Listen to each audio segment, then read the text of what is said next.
Hello and welcome to the Gooner Talk, back again with you guys for another episode of what is the Arsenal News Show. Join you every morning at 8 a.m. Oh no, it's not on. Hold on. Let there be light. Yes, there we go. It's on. Lovely stuff. Those listening on audio platforms still have absolutely no idea what I'm doing, but I'm turning the light on in the background. Is what I'm doing. Good morning. The light of the Champions League is what's on Arsenal this morning, and certainly we are very, very happy for that. And Arsenal returning to the Champions League is something that I have longed for, and that you have longed for, and that we have all longed for a very, very long time indeed. I was at university the last time Arsenal were in the Champions League, and that was 6-7 years ago, which as a 28-year-old, 28, yeah, I'm still 28, 29 in 2 months, it's kind of a big chunk of your life. Like it's like nearly like, I think it's what, a fifth? It's about a fifth of my life. Arsenal have not even been in the Champions League. And like the first fifth of my life, I don't remember any of it. I don't know if you guys remember anything from the ages of 0 to 6. I don't. So that's like 2/6 of my life. I don't remember Arsenal being not in the Champions League. I think that's the right way to order that sentence. But you get where I'm coming from. Maybe. Good morning to those joining us in the chat box. Hope you're doing good and well. Vlad, Stevie, Gunnar, Jake, Ponaru, Grantley Poos, Glenn, Louis. Good morning. Penny Ween, Martin, Jimbo, Holdini, Clock Orange, Roy. Let me just check YouTube quickly because I know what would happen. I know what's going to happen. YouTube's going to, StreamYard's going to have mugged people off, and then people are going to be unhappy that they've been mugged off in the chat box. I don't even know because I had to restart my laptop this morning. So let's see if even YouTubers kept up with who was indeed first. It was, according to this, it was Lynn, but it looks like the conversation is not that of people that were joining at whenever I set this show up. So, but good morning to everyone. It was probably Matt G. It was probably Paddy Ween. Let's be honest. It was one of those two, or Louis. They're all pretty good at being quick and first in the chat boxes. So thank you guys for always being there. It is very much appreciated. It's going to be a slightly shorter show, so I realize I'm already vamping and taking up more of your time. As you can tell by my attire, I am taking advantage of my morning off today to go and play some golf. So it is just going to be a shorter show for you guys this morning. But without further ado, let's jump into today's stories. Do make sure you go and check out yesterday's preview. We did a preview of tonight's game. I was joined by 3 fantastic members from our Discord server. Alex, Garrett, and Marcus, of course, had a chat with myself about what we think about getting back into the Champions League, what we think about the challenge that awaits us in PSV, and of course, what rotation we might see in today's fixture as well. Lots of really important topics we'll discuss, so please make sure, if you've not already, to go back and watch our preview show. It's certainly worth it. Moving forwards, though, and the Champions League results of last night, we should talk about these because they are indeed relevant to us. And the Champions League, for the first time doing this morning show, I can talk about the results and know that they have an impact on Arsenal. So let's go through them. As I mentioned on the preview show yesterday, because the early games were done whilst I was stuck on the M25. Milan drew 0-0 with Newcastle in a game that Milan absolutely should have won. They dominated that game, battered Newcastle. But Newcastle came away with a very important point. Young Boys lost at home to Leipzig in a 3-1 defeat. Lazio drew 1-1 with Atletico Madrid in probably what is the moment of the Champions League already in the first day. Lazio's goalkeeper scored a 95th minute equaliser to steal a win away from Atletico Madrid. If you've not watched it, it is available on plenty of your social platforms to go and find it. I recommend that you do it because it was certainly an amazing moment. Paris Saint-Germain beat Dortmund 2-0 thanks to a goal from, of course, Kylian Mbappe. But it's the first time that we've seen Randall Kolo Muani play for PSG, and was doing pretty good. Ashraf Hakimi scored the other goal in the game, but 2-0 in the 2 big games of that group, with Milan and Newcastle being, of course, the other teams involved in that. We saw Barcelona win 5-0 against Svena Zvezda, aka Red Star Belgrade. Sorry, that's Manchester City. What am I talking about? It was Antwerp. They beat 5-0. I'm talking about Man City here because I'm flicking between different tabs. But Barcelona's goal scorer is Joao Felix with 2, Robert Lewandowski, Gel Batal, and Gavi with the 5 goals in total. Let's talk about Red Star Belgrade losing 3-1 away at Manchester City. They actually took the leads, but it only took a couple of minutes before a brilliant Julian Alvarez equaliser. He got 2 in the game. Rodri scoring as well. Just to read you quickly, Manchester City's lineup for this game should give you a bit of an indication about what Man City think about who are probably the weakest team in their group. Ederson, Kyle Walker, Diaz, Ake, Gomez, Nunez, Rodri, Julian Alvarez, Phil Foden, Bernardo Silva, and Erling Haaland. That was their team. So if that gives you any kind of indication about what we might see from Arsenal in terms of Champions League and what teams that are going to try and win competitions, they're playing effectively their first 11 with like 2, 3, maybe 4 little tweaks. Gomez coming in, Mateus Nunez coming in. I suppose there's some changes to the defense that they can make. Phil Foden, I suppose, coming in as well. So yeah, but still they're starting Haaland. They're still starting Rodri and Silva and Diaz and Ake and Ederson and Kyle Walker. So it's the majority of the first team with a couple of changes. And I think that's probably what we're going to probably see from Arsenal this evening. Was that it? Did I talk about them all? Well, Shakhtar Donetsk losing at home to FC Porto, Feyenoord beating Celtic 2-0. And that is indeed it. So that moves on to tonight's Champions League games, which of course includes Arsenal's game against PSV. We're not the early kickoff in this one, though. Galatasaray at Copenhagen and Real Madrid, Union Berlin are the early kickoffs in today's matches in the Champions League. I can't wait, personally, to see Arsenal get it. It's going to be great. The music, the lights, all of the build-up is going to be great. I'm going to be outside the Armory around 5, 6 o'clock. So do make sure if you see me, say hello, come and have a chat, and I'll be doing some video recording, getting some thoughts, probably about the North London derby and also the feel of the Champions League being back, because you got to think of evergreen content. I can't talk about a game that's not kicked off yet, so that's what we'll be talking about. Sevilla are playing Lens in our group, in Group B. Sevilla at home in this game. Can Sevilla get an important win? Can Lens win a game this season? I guess we'll wait and see. It's the two, what I'm going to say are the 2 worst teams in this group. I think PSV are the best team in our group, just based upon form that we've seen this season, not on historical merit. In other groups, we've got Kieran Tierney's Real Sociedad at home to Inter Milan. Benfica are taking on Salzburg. Bayern Munich play Manchester United in what is probably the biggest game of the evening. And Braga play Napoli. So some big games, big teams. Come on, Bayern Munich.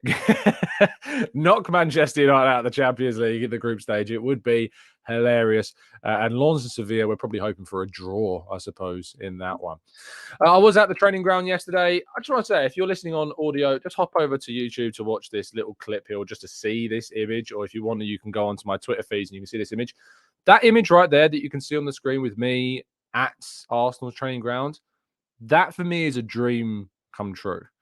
And I don't want to stop and get all mushy about too much. But if you'd have said to me 3 years ago when I was still teaching that, in 3 years' time, you'll be with a microphone, standing outside, Arsenal's players in the background at the training ground, reporting on that, I would have said, no way. And I didn't realize it in the moment. I realized when I was driving home, kind of what I'd done in terms of a bit of a dream come true scenario. But look, this is all thanks to you guys, the support that you've given, the constant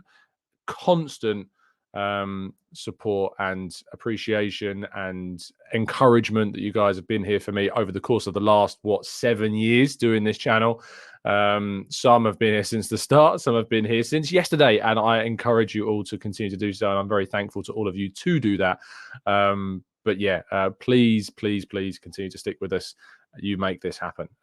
It's mad. It's crazy. And I hope that I represent you as best I can in those situations. Gabriel Martinelli was not there at training, as I discussed in that clip.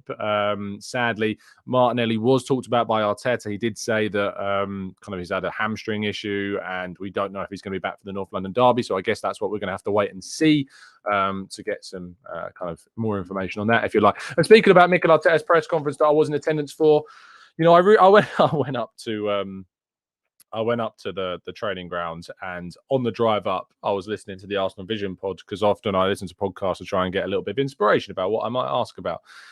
And obviously, the Raya Ramsdale thing was in my mind a lot going into that press conference. The problem is that Arteta was very resistant to questions about the goalkeeper situation.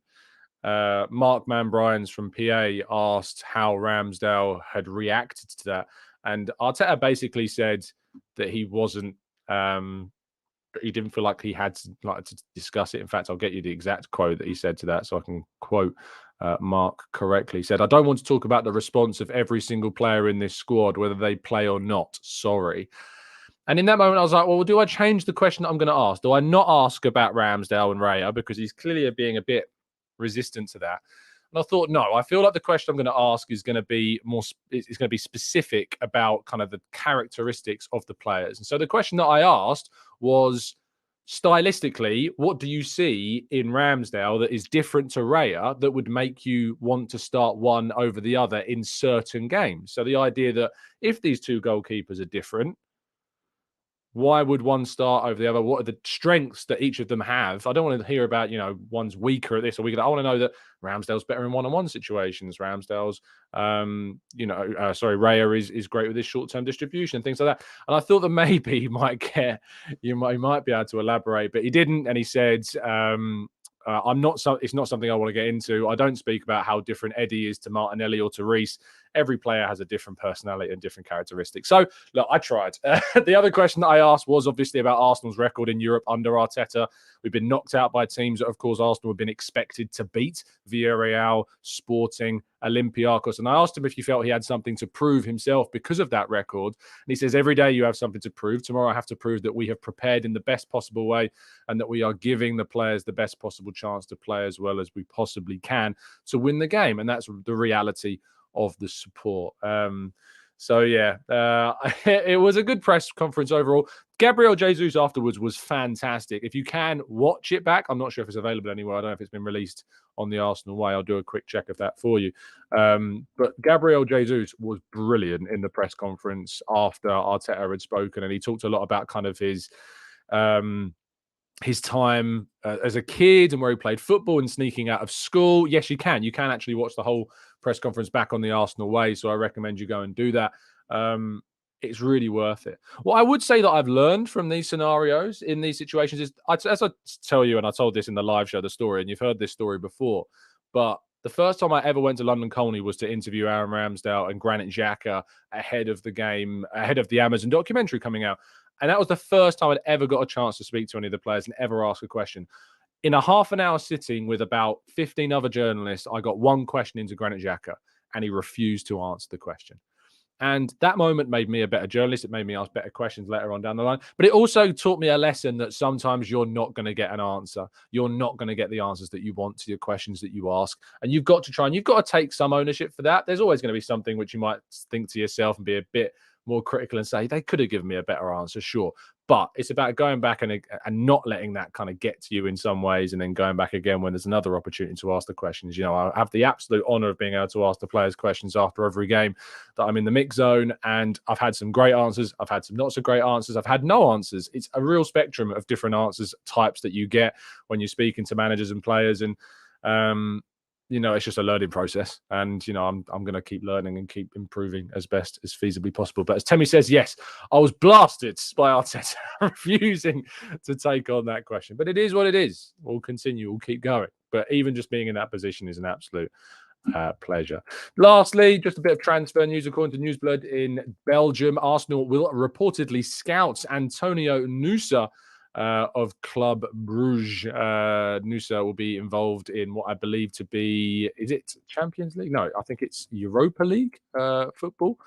Europa Conference League football is when they will play. They'll play tomorrow against Besiktas in the UEFA Conference League. So that's why it doesn't include the little E in UEFA Conference League, same as UCL, Champions League, Conference League. But yes, Arsenal apparently do have an interest in the very exciting Norwegian teenager who has been lighting up international football for Norway and looks a very exciting talent as well. You've got now an attack that includes Haaland, Ødegaard, and Nusa. It's a very exciting time to be a Norway fan. and there's lots of excitement to be had about what that nation might be doing in the long term going forwards. Right, let's go to part 2 and your questions in a 5-minute quick fiery section. Let's go right after this.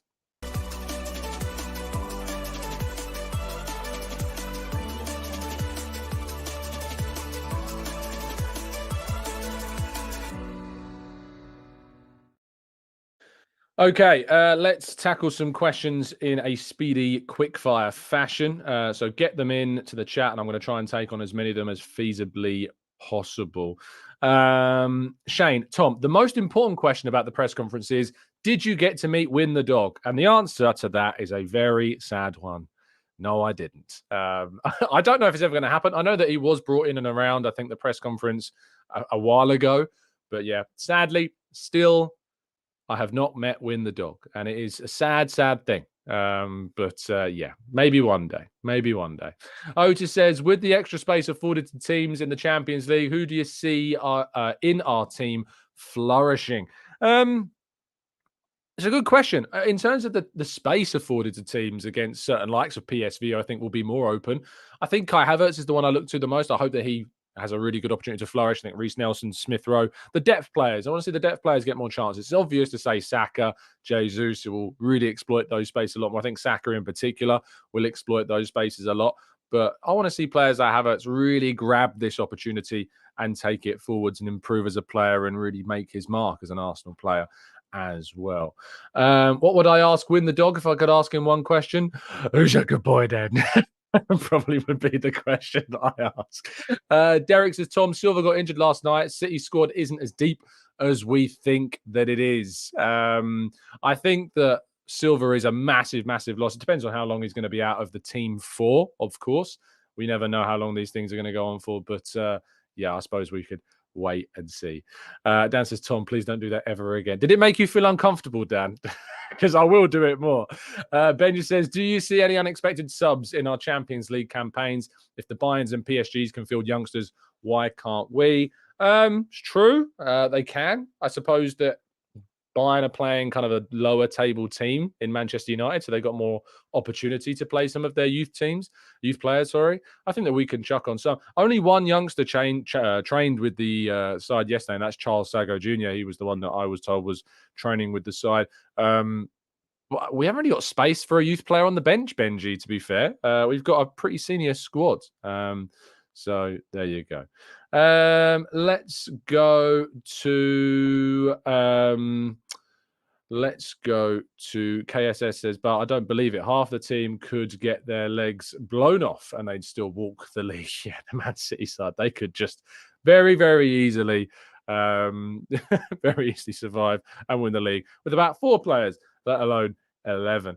Selinga says, what do you think about Manchester United against Bayern, Tom? A lot of memes since last weekend. Yeah, Harry Kane's probably going to score an absolute bucket load. I hope that they do. I hope they absolutely smash Manchester United. I hope they Serge Gnabry, score to your heart's content, mate. Keep going. Maximir says, hey, Tom, I watched your preview show for Arsenal PSV. However, what do you think is the biggest challenge for us in tonight's match? Did anyone from PSV you have your scouting eyes on? Yeah, Noah Lang, Luke de Jong, Bakayoko as a front three. They're going to cause us issues. We know that. Joey Veerman in the midfield, very good player. Keep your eyes on him. He's a Brighton player in the making. I can see Brighton moving in for him at one day. So, yeah, Benitez is a good goalkeeper as well. But, yeah, mainly Noah Lang, I think, is the guy you need to look out for. He's confident. He's arrogant. He's tricky. He's got things to prove in the Champions League. And Luke de Jong scored against us last season. You know, he's going to be really, really good from set pieces and from crosses. And we've got to try and limit that as much as we feasibly can. Phil says, Tom, do you think we need Ivan Toney? I do think Arsenal need to look at trying to bring in a striker in the future, and there can be a different type of centre forward for us. Toney is very different to what we've come to expect in the past. And look, I'm not, and I've gone on record a number of times, I'm not the biggest fan of Ivan Toney. If he was ever to sign for Arsenal, I would obviously back the guy and hope that he succeeds. But I have personally other options that I prefer, like Sesko, for instance. And Sesko did indeed, Dave, score. Yes, he did for RB Leipzig. So another goal for him in a really, really big competition. Right, I said it was going to be a shorter show, and it is. There is over 800 of you watching. It would be an absolute honor if you would drop a like on the video.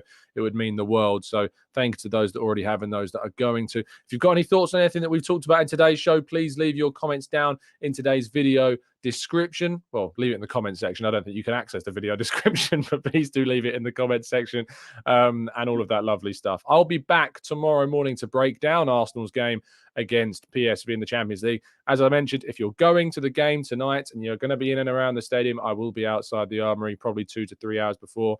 It'll be the guy with the tripod and a camera trying to work out how the microphone works. That will be me. But thank you, everybody that's listened in. It's been an absolute pleasure, as always is, to speak with you. And as always, up the Arsenal.